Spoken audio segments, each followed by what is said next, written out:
Yep, we'll get started right now. Okay. Thank you, the RTC Finance Committee. Madam Chairwoman, staff is ready for you to begin the meeting. Thank you, Marion, and good morning. For the record, I'm Deborah March, Chairman of the Regional Transportation Commission. I'd like to call this meeting to order of March 31st, RTC Finance Committee meeting. RTC staff will begin with a roll call of members and introduce staff on the line and also touch on a few housekeeping items. Thank you, Madam Chairwoman. Maren Dubois, Management Analyst for the RTC. For the record, I will be calling the members' names in alphabetical order for attendance. Please confirm that you're on the line as I read your name. Mayor Pro Tem Isaac Barone. Present. Councilman George Galt. Here. Vice Chairman Justin Jones. Present. And Chairwoman Deborah March. Here. Thank you. Also, please note that we have several staff on the line for today's meeting. This includes Ms. MJ Maynard, CEO, Mr. David Swallow, Deputy CEO, Mr. Francis Ian, Deputy CEO, Mr. Mark Trosdahl, CFO, Ms. Angela Castro, Chief Strategy Policy and Marketing Officer, and Mr. Sherwin Gutierrez, Director of Finance. As the chairwoman mentioned, I have a few housekeeping items to go over. Please state your name for the record before speaking. Be sure to mute your line if you are not speaking, but please note that staff will monitor lines and mute any callers with any background noise. Voting will be done verbally as a group, calling for ayes and nays. If there are no nays or abstentions, then the motion will carry. If there are nays, then a roll call vote will be required. In the event of a roll call vote, please wait for your name to be read to provide your vote. The chairwoman will call for any comments or questions after an item has been presented. I'll turn it back to you, Madam Chairwoman. Thank you, Marion. Ms. Maynard. Thank you, Chairwoman March, members of the committee. MJ Maynard, RTC CEO for the record. The first item on the agenda is to conduct a first citizens participation period. As you know, on March 22nd, 2020, the State of Nevada Executive Department issued Declaration of Emergency Directive 006, which suspended the requirement to have a physical location for public meetings. Pursuant to Directive 006 and for the health and safety of the community, the meeting is being held virtually. To allow for public participation, the RTC is accepting public comments via email at publiccomments@rtcsnv.com. Comments can be submitted to be read aloud or to be added directly to the written record. Ms. Maren Dubois will read the public comments received by the RTC. Chairwoman March. Thank you. This is the first time set aside for public comment. This time is limited to comments on items included on the agenda. Comments will be limited to the first 500 words, with the remaining words to be included in the written record. Do we have any comments, Maren? Thank you, Madam Chairwoman. Maren, again, for the record, there are no public comments at this time. Thank you, Maren. We'll move on to the next item. Ms. Maynard. Thank you, Chairwoman March. The next item on the agenda is to approve your agenda. It is in order and ready for your approval. Thank you. Are there any questions or comments from the committee, or can I have a motion to approve the agenda? Motion to approve. We have a motion on the floor. All in favor signify by saying aye. Aye. Aye. Anyone opposed signify by saying nay. And that motion carries. Ms. Maynard. Thank you. The next item on the agenda is to approve the minutes of the March 21st, 2019 Finance Committee meeting. Thank you. Since I was the only one that attended that meeting from our board, I'll go ahead and make the motion unless there are questions from any committee members. I'll make the motion to approve the minutes from 2019. We have a motion on the floor. All in favor signify by saying aye. Aye. Aye. Anyone opposed, say nay. And that motion carries. Ms. Maynard? Thank you, Chairwoman March. The next item, item 4, is to receive a presentation on the projected revenues and expenditures for the fiscal year 2022 budget and direct staff as to what issues the committee would like the RTC to consider for inclusion in the budget for fiscal year 2022. Mr. Mark Trosdahl, RTC CFO, will present the budget to the committee. Mark? Great. Thank you, MJ. Can you hear me? Wonderful. We'll start out by thanking our RTC finance staff for their hard work in getting this budget done. We appreciate them. And we'll start out with the presentation on looking at the RTC funding sources. If we could, well, I've got the controller here. Don't I just push that? There we go. There we go. We'll look at our funding sources for budgeting for fiscal 22. And overall, you can see we're at $662 million of funding sources. Sales tax making up the largest portion of that at $230.6 million, followed by fuel taxes at $185.7 million. Then we have grants at $101.9 million and fare revenue at $44.7, bond proceeds $84.3, and then other at 14.8. So this gives you an idea of our funding sources for the entire agency, all of our programs here at the RTC. Then this slide here shows us the breakdown of the sales tax in Clark County. You can see the total is 8.375%. And then the third from the bottom is the RTC, right above Southern Nevada Water Authority at 0.5%. So this slide gives you an idea of how the sales tax is distributed in Clark County. And then our sales tax, this distribution slide shows you that we receive 0.5% of sales tax, like we showed on the previous slide. And that is broken up into 0.3% goes to RTC Transit, as shown here, and also 1/8 goes to roadway work. Then on the next slide, we look at the history of sales tax clear back to the last recession that we had that started in 07-08 timeframe. And you can see here that in the current situation we're in, the fiscal 20, the sales tax decreased 4% from fiscal 19. And then this year we're projecting $217 million of sales tax revenue and budgeting $231 million in fiscal 22. That might seem to be a lot of revenue. It's a 6% increase in fiscal 22, and that might seem a little aggressive. But if we projected that sales tax at 3.5% year over year from fiscal 19 through 22, you could see we're up to $246 million, and that's just a projection at 3.5%. So that's very conservative. Pre-pandemic, our sales tax was actually going up in the 6% range. So 3.5% is quite conservative.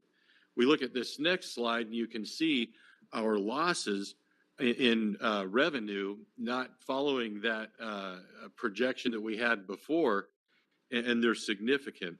If we add up those little bars at the top there, of what we are down compared to a 3.5% increase, that adds up to $53 million over those 3 years that we're out, or like 6 to 9% decreases per year from where we should have been in a conservative projection.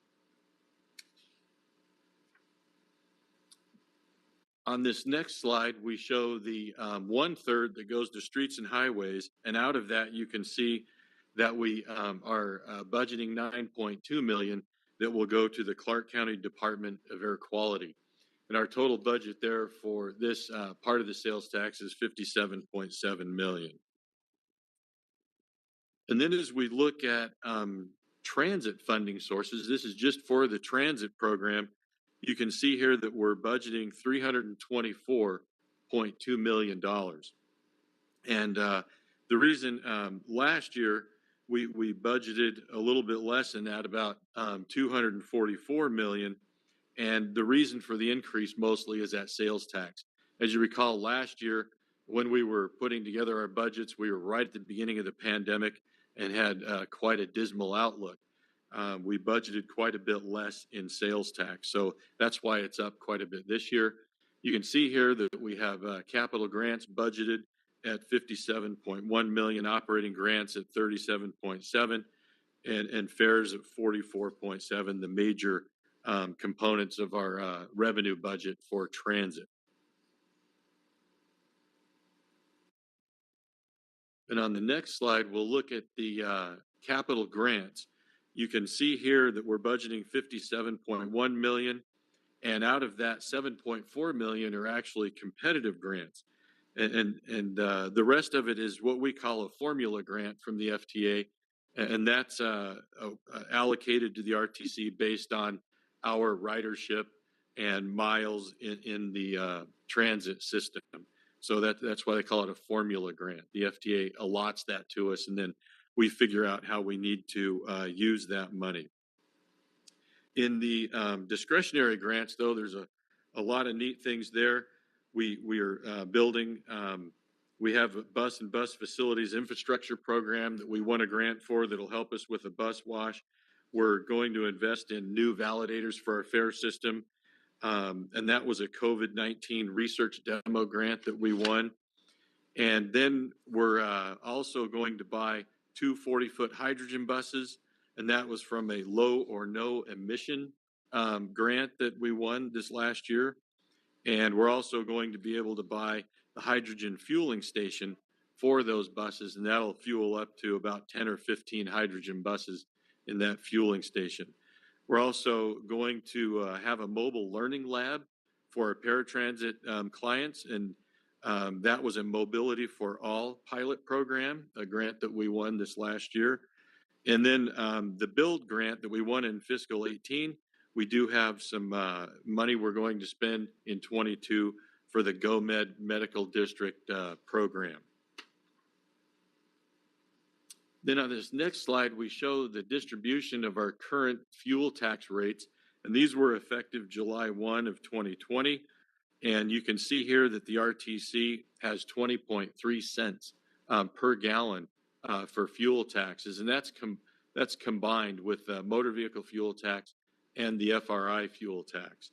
And you know, the fuel tax that we collect goes to the benefit of all of our member agencies for road work programs and construction, and that's the county and the cities, all of our member agencies.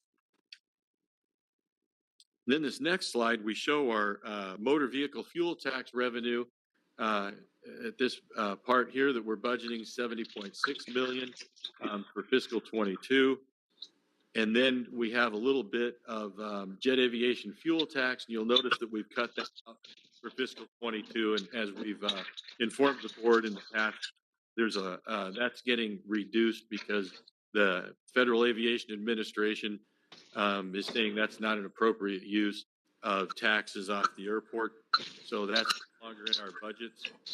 And then if we look at FRI-1, our first fuel revenue indexing program, you can see we're budgeting 86.2 million in fiscal 22.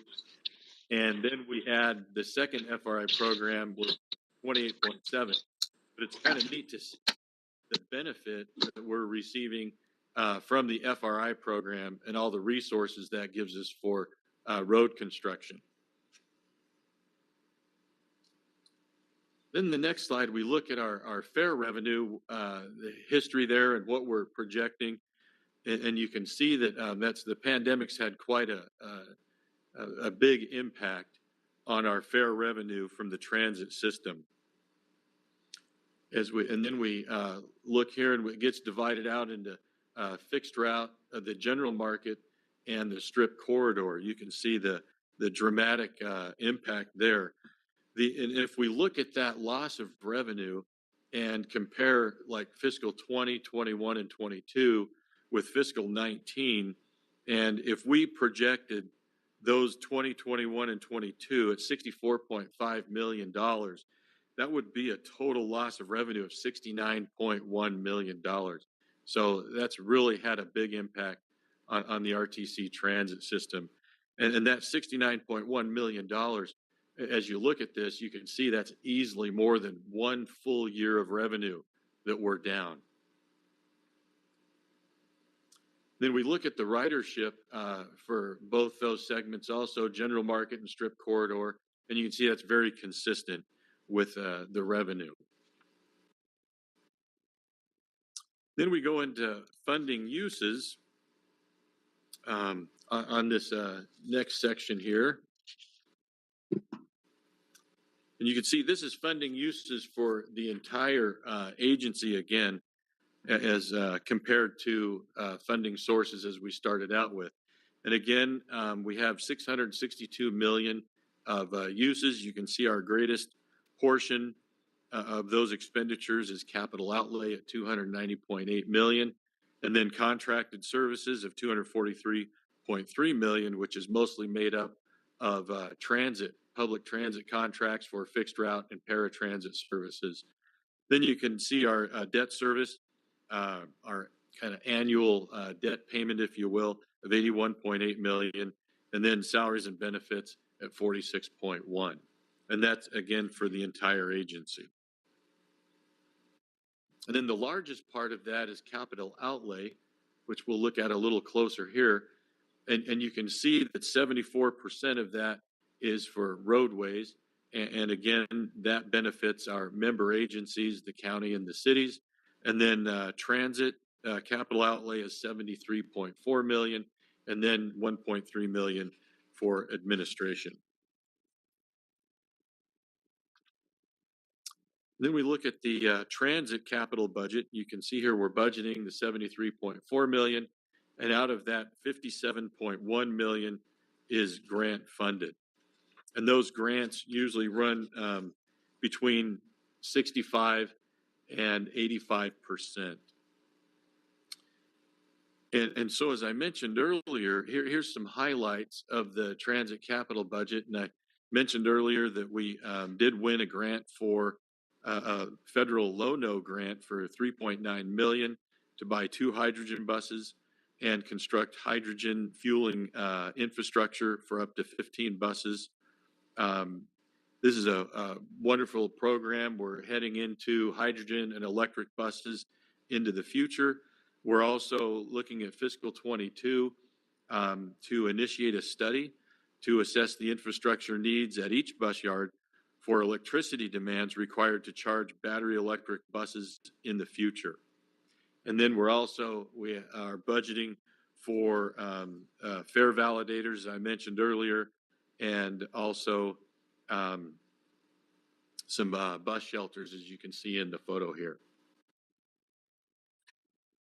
And here were some other things we're budgeting for improvements to our bus yards, bus wash, and also some technology upgrades that includes our validators and then our GoMed project downtown.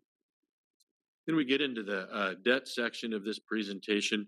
You can see here that our outstanding debt is 672.3 million, and most of that now is FRI debt, and then motor vehicle fuel tax, and then we have one bond issue left for sales tax.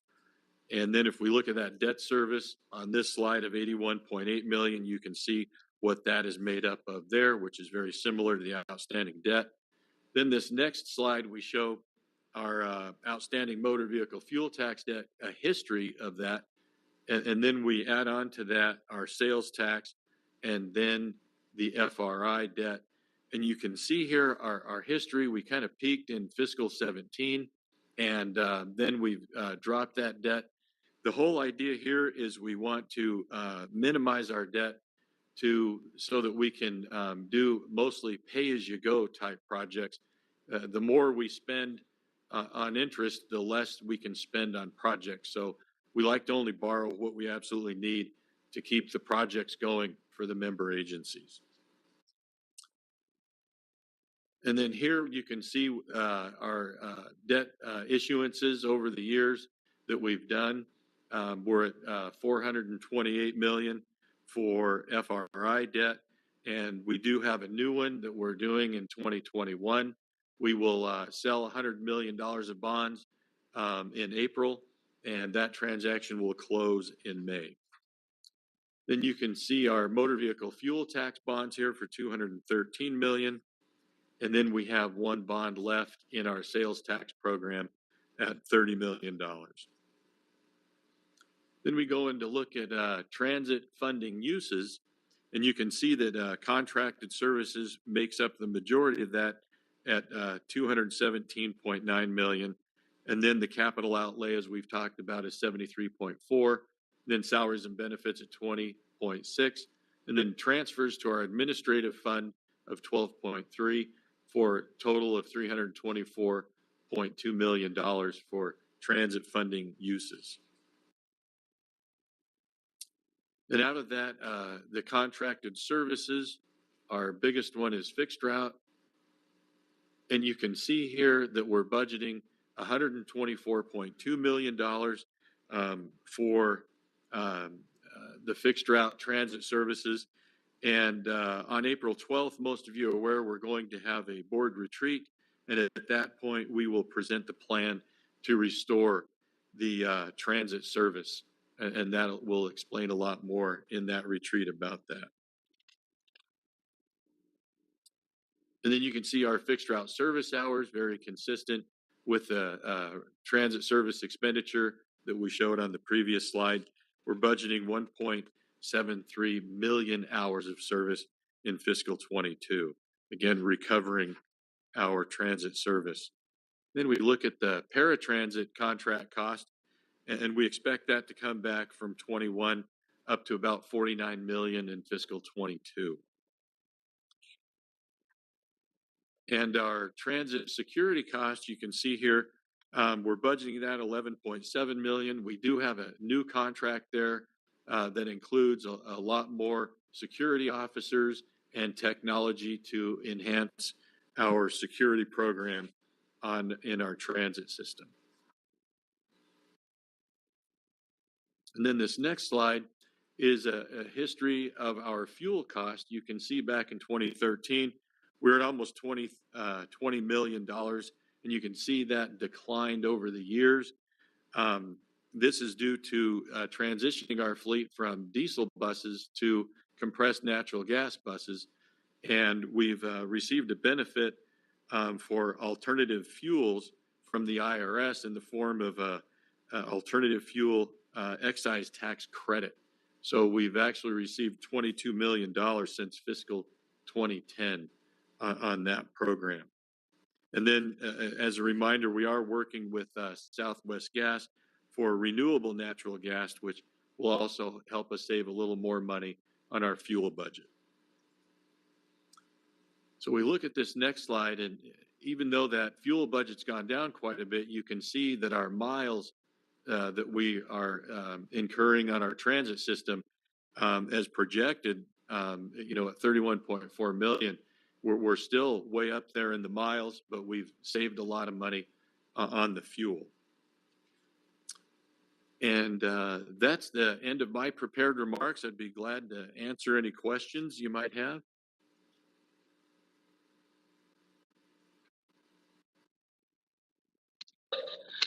Thank you, Mr. Trosdale. Are there any comments or questions from the commissioners?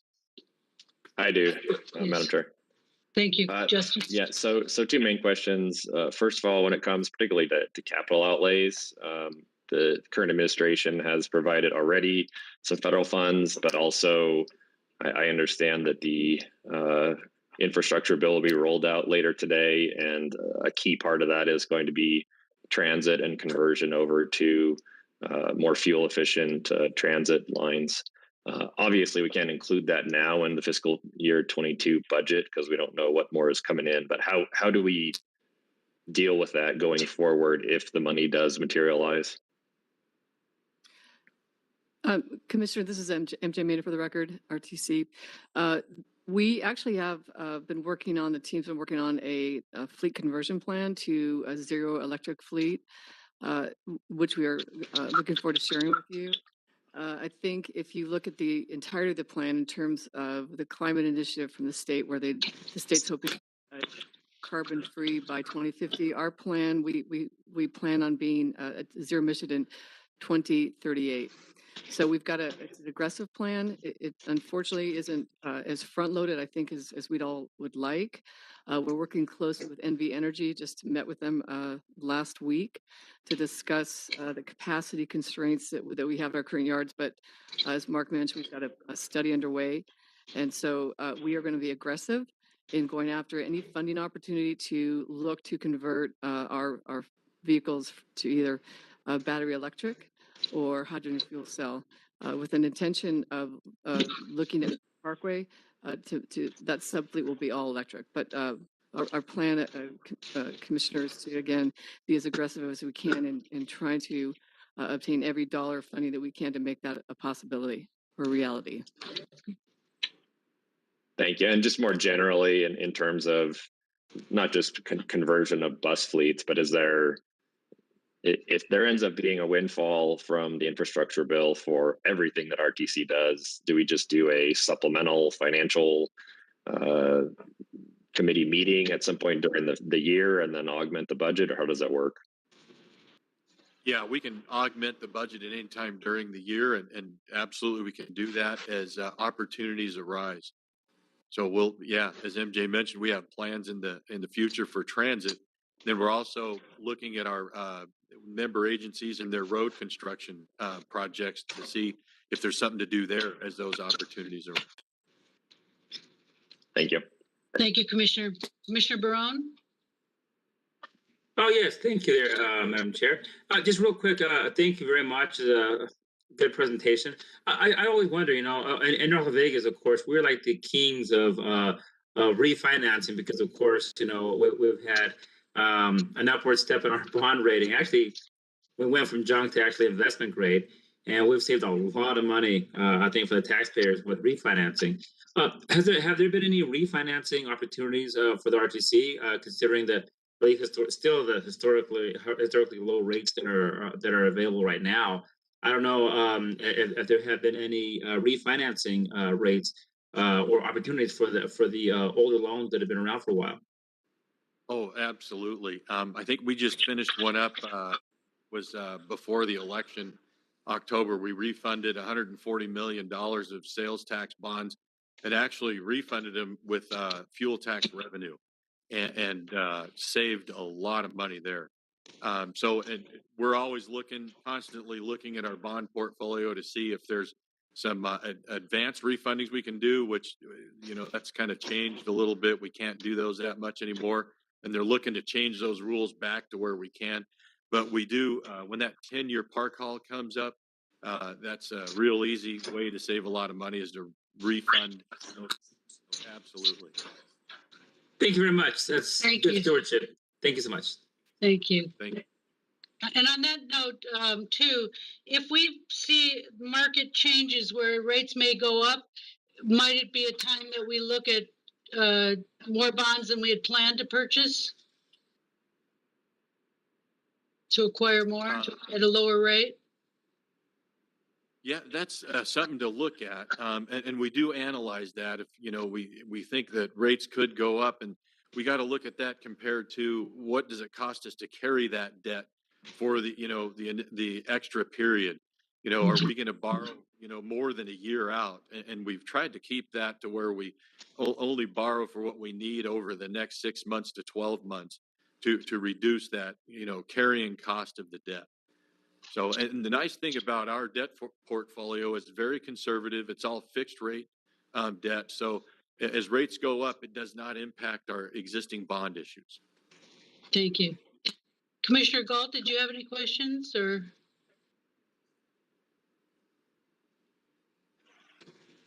I can't hear you. Commissioner Galt, we can't hear you.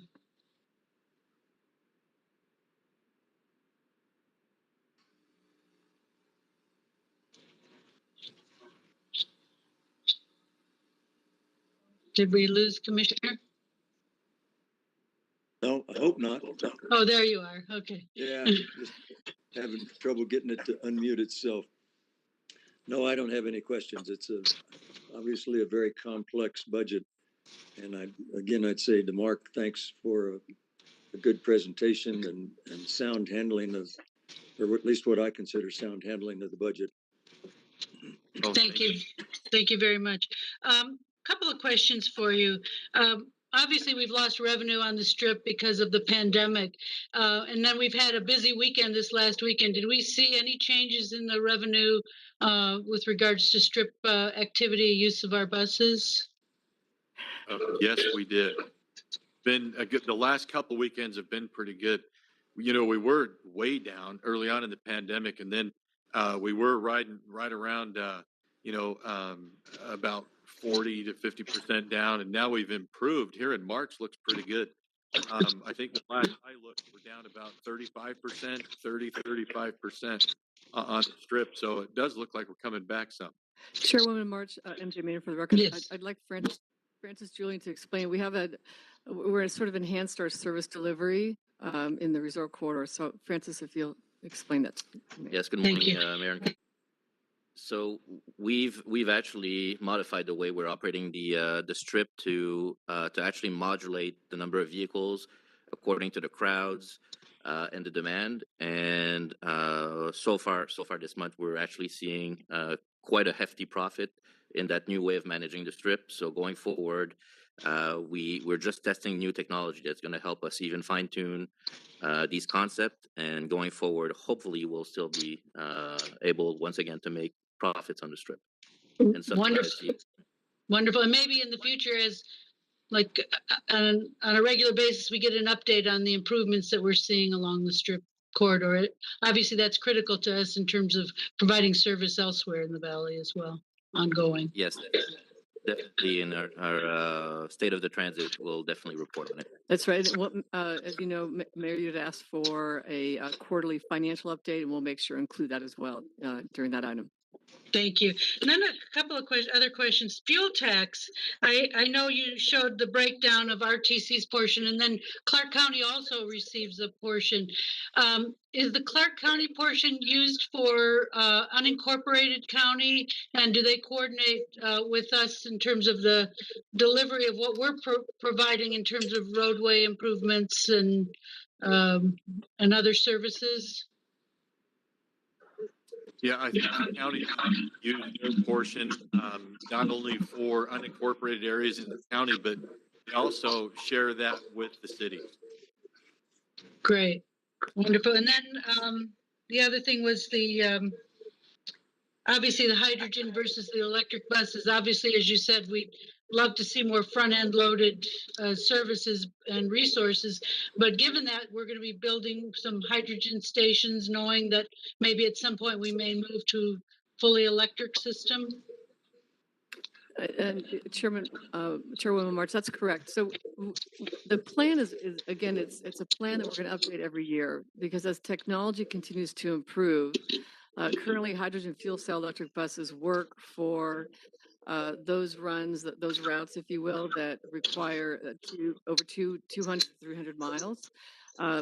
Battery electric range, if it improves considerably as part of this plan, we'll continue to update. We may flex that and bring in a ratio of more battery electric than hydrogen fuel cell. But again, we're going to watch that technology very closely. Great. And will we be discussing? Oh, go ahead. Yes, Commissioner. If I may add, March as well, just as a clarification, hydrogen fuel cell are electric vehicles. That's correct. It's just that the only byproduct is actually drinkable water at the tailpipe. Oh. So it's basically fuel. It's like having your charger on top of the vehicle. Oh, okay. Wonderful. And so some of this will be updated for the full commission at our retreat? Yes, that's correct. Perfect. I don't have any further discussion. Are there any others that want to comment? Otherwise, can I have a motion to accept the report? Madam Chair, I did have a question for MJ. Okay, sure. Go ahead, Commissioner. MJ, I was curious about the results of your conversations with NV Energy. What's their prediction on capacity? Well, so we had a recent conversation with them. We are going to meet again.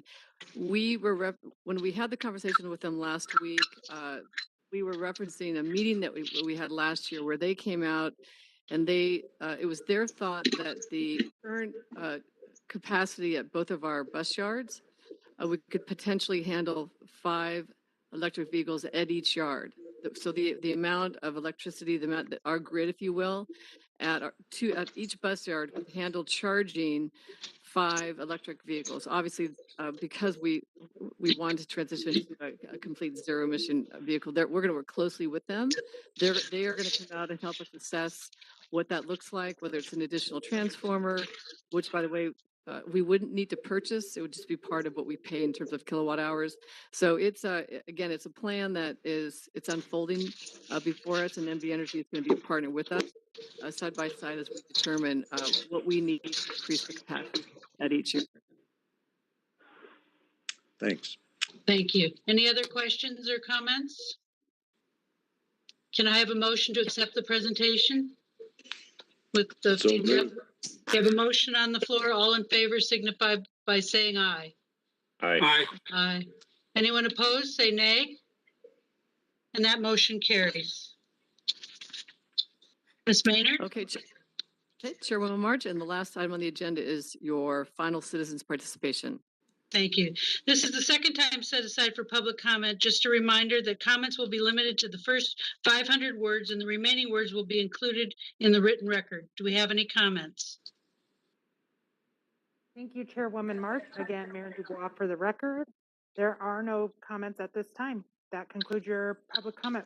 Thank you very much, Maren, and I'm grateful to MJ and to Mark and to all who participated today in this presentation of the Finance Committee. And we're grateful for the hard work that you all do to keep our RTC system very premier in our community. And with that, I'll go ahead and adjourn this meeting. Thank you. This meeting's adjourned. Thank you, Chairwoman.